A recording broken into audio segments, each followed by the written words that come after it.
As I strolled along the deserted sidewalk in the rain, I zipped up my jacket in a feeble attempt to keep the chill away. I quickened my pace, eager to get home. The day felt much longer than usual. I work at McDonald's. I'm sure anyone who has worked in the food business most likely understands the feeling. It had been a shift of nothing but frustration, and I was grateful that it was finally over. My shoes scuffed against the pavement, echoing as I rounded the desolate corner up ahead. Streetlights illuminated my path as I weaved through the desolate neighborhood. Between the rain and the darkness of the night, it definitely felt eerie to say the least. Suddenly, after walking with my head down, trying not to trip in the darkness, I looked up and saw that a figure appeared from the shadows, coming from the opposite direction. My heart immediately began to thud. It took me a moment to comprehend what I was seeing.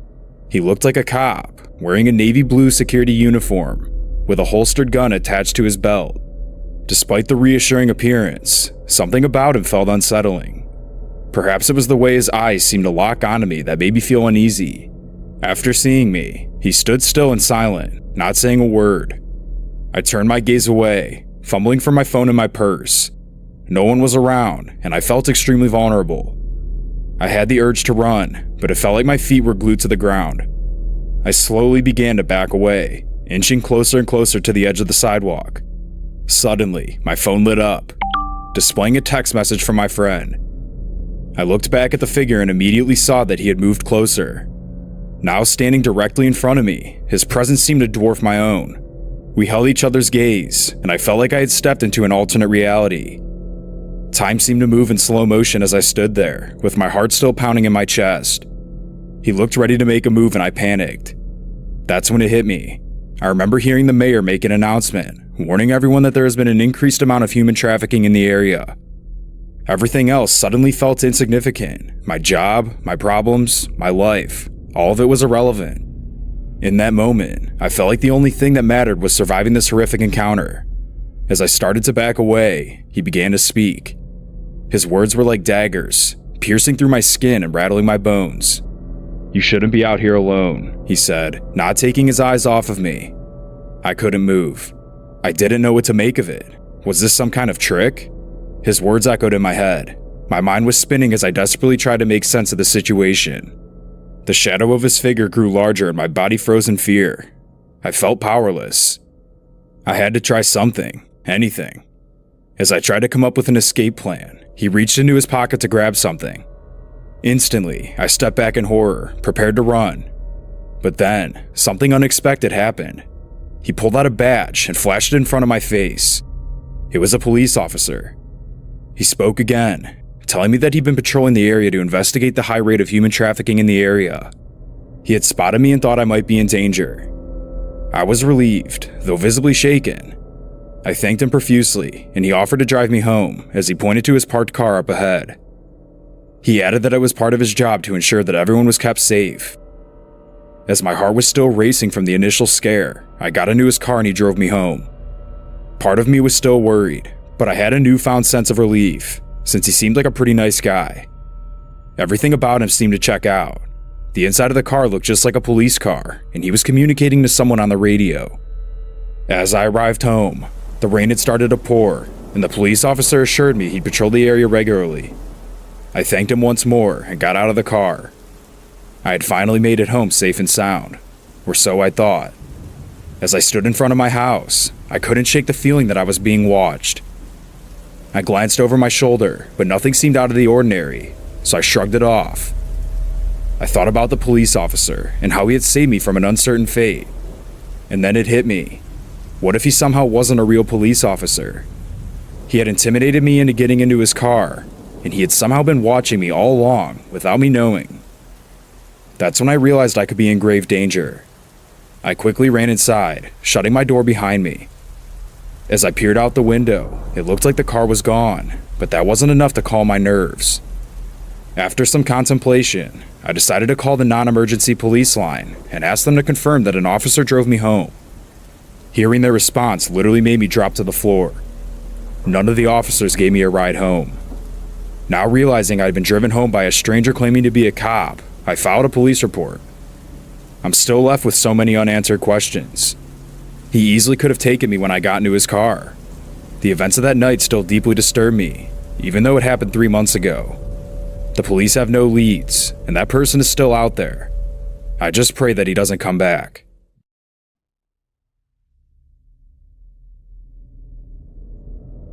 A few years ago, when my daughter was 9, we both experienced the most terrifying night of our lives.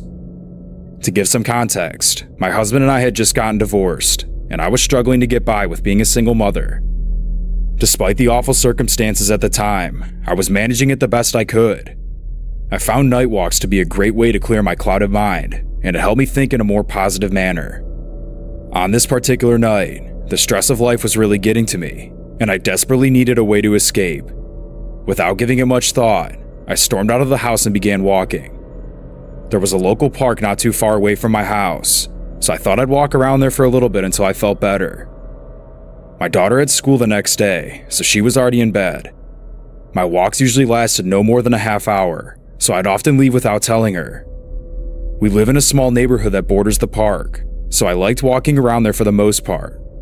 The temperature was dropping that night, so all the rain was turning into ice, which made it very slippery. I couldn't have been gone for more than 10 minutes when I got a notification on my phone from the Ring doorbell app that there was motion detected at the front door. That alone was enough to freak me out, but I tried to think of why somebody would be standing there on our front porch this late at night. It was too late for solicitors, and I wasn't expecting anybody, so I opened the app on my phone to see who it was. The images on my phone still give me chills to this day. There was a man. He was wearing a white t-shirt and shorts. I watched as he paced back and forth, almost as if he was scared. He kept looking behind him towards the street, then back at the camera. Knowing my daughter was inside, sound asleep, I knew I had to talk to him to see what was going on. Trying my best to not sound creeped out, I said, "Hi, can I help you?" I don't think he was expecting to hear my voice, let alone any voice at all. He snapped his head around and put his face right up against the camera. He whispered, "Please help me. They're coming." Hearing that made me completely freeze, and I truly had no idea what to say. So many questions raced through my mind. Why did the guy need help, and why was he at my house? I was at a loss for words, and didn't reply to the man at all. I started running home, all while watching the feed from the camera. The man continued to pace back and forth, seemingly becoming more and more restless. Then, once I was a few minutes away from home, the man started screaming at the camera to be let in. Again, I gave no response, hoping he'd give up and leave. That's when I started thinking that he was on drugs, because he leaned into the camera again and kept whispering, "They're coming."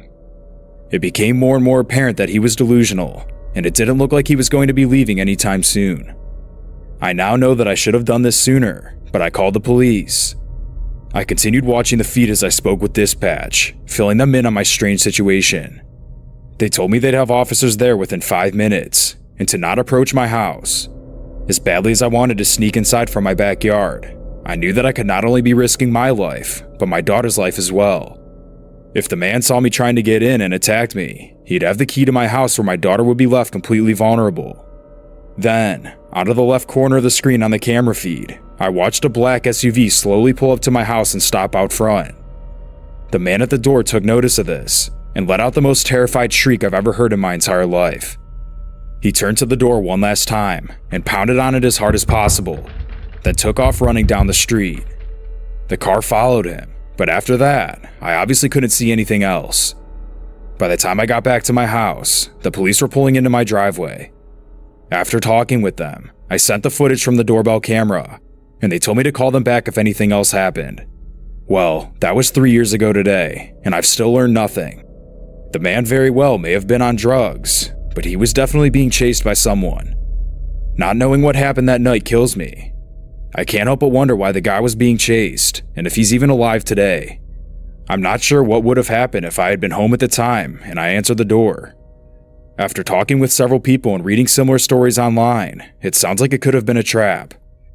However, there's also a chance that his life really was in danger, and the person, or persons, inside the car really could have had sinister intentions. I don't like to think about it though because I can't help but to feel guilty. I'm just happy that my daughter and I were safe. I've still never told her about it to this day. I'm not sure if I'll ever find out what truly happened, but I can't help but think about it every day.